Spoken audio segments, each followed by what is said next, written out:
Day 29. So we have completed 4 weeks, and in a couple of days it will be exactly a month since the op. And a couple of interesting things are starting to happen, and it's really easy to miss this. So for example, walking. Now, I videoed walking a couple of times because it felt really crazy to me and really wonky and strange, but I was talking about this to Megan, who massaged me this evening, and she said, well, it will, won't it, because you've been limping like forever. So there is that, I suppose, because I've had a limp for a long time, and now I've got to walk without one, or I've got to believe that I can walk without one. Well, actually I can walk without one, because let's have a look.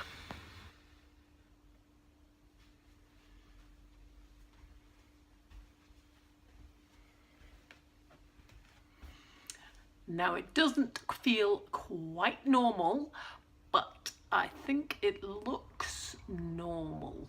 Let me go back and check. Take 2.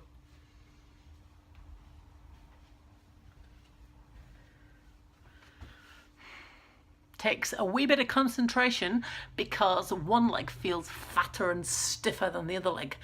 But now it's a case of believing that that leg works rather than setting off on an automatic limp, because that's what I've been doing for the past month.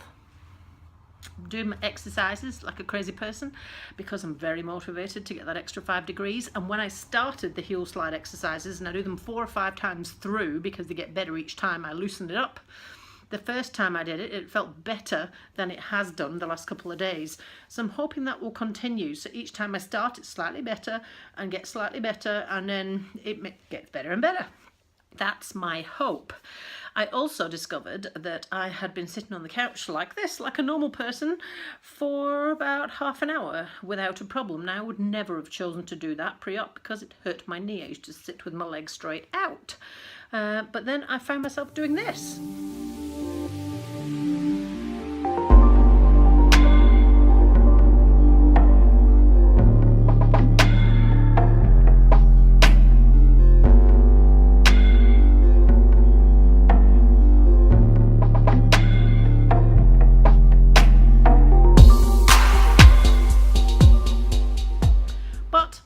One side effect from having your legs straightened out, and that is all your muscles have to work in a different way. So I've started to have a lot of trouble with my calf, and when we problem solve this at my massage today, the load on my leg will be different from the knee down because they've straightened out the knee and realigned the gap, effectively widening the gap between my bones on the inside of my knee, which means the load through my calf will be different to what it has been for a long time, and that equals pain whilst my dear old muscles get used to it.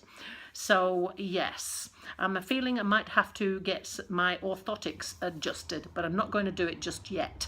I'm going to just work through this little old walking thing first. So massage, if you're considering it, definitely recommend it, because she has been working on my lower back, glute, hamstring, and down into my calf today, because the whole leg is loading differently to what it ever has before, because they've straightened it all out, and it really does help.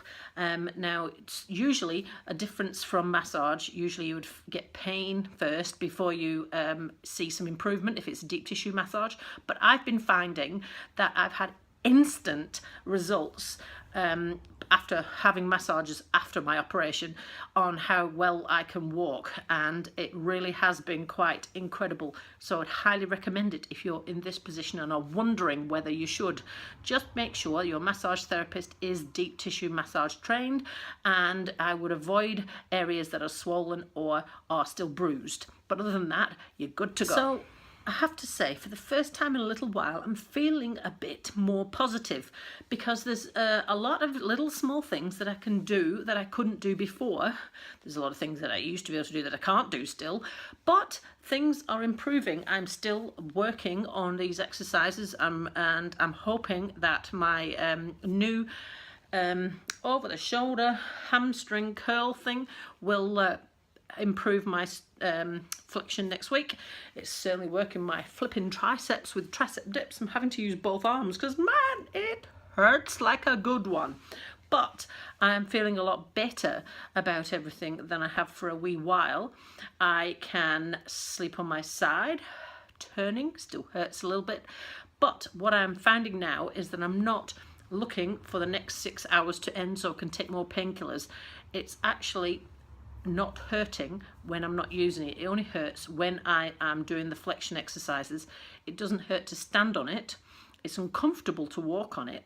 And when I'm sitting here like this talking to you, it doesn't hurt. Now that is a massive step in the right direction as far as I'm concerned, because I've been dealing with incredible pain for a long time, and since the operation I've been dealing with blessed, uncopable 10 out of 10 crazy pain for the last 4 weeks. So I am pleased to say that it's finally abated and I don't actually need all of those Panadols. Don't forget, I haven't taken anything else other than Panadol since day 3 and I've still had pain, but now I'm feeling a lot better without Panadol, and it's not necessary all of the time.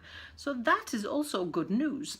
I've still got 2 more weeks of these stupid socks though, before I can stop wearing them, and that's the last thing. So yes, all in all, not such a bad day at all for that day. So I'll see you again tomorrow. Oh yeah, and one more thing.